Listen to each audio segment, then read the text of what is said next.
Dami nang nakaabang, nagpipiling na sila daw magaling. Saka ako pala nagiging talento, tipong di mo maihambing.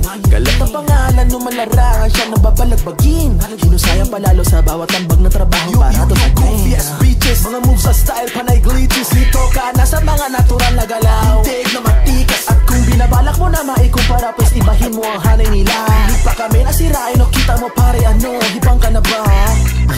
At para sa nakasagupa, hilig sa lupa na humalik. Amin na Los Santos, huwag kang inggit, pwede ka na pumikit.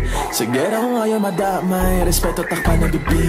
Mag-ingat sa pinapakita, baka iba ang bumalik. Sa ilalim binigay, nalasing ngayon sa aking naakbay. Si Paladas pumira o sanay.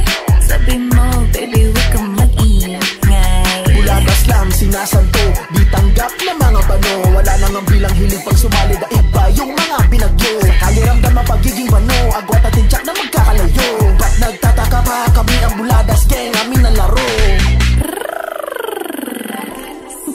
Dati Paladas sa game siya ang boss, galaw niya hindi lang bilis kundi cross. Yung sa head, and a coin swans. Daddy, I can't wait fucking salon. Napatunayang wala na sino po pwedeng pumigil. At nakabalaga grupong, solido o di natitigil.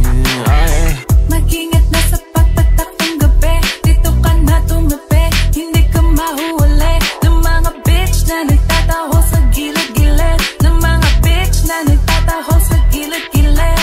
Pag kami lumapag malala na, wala na agad din yung gana. Kada sipa tumatama, ito pa simulo ng drama.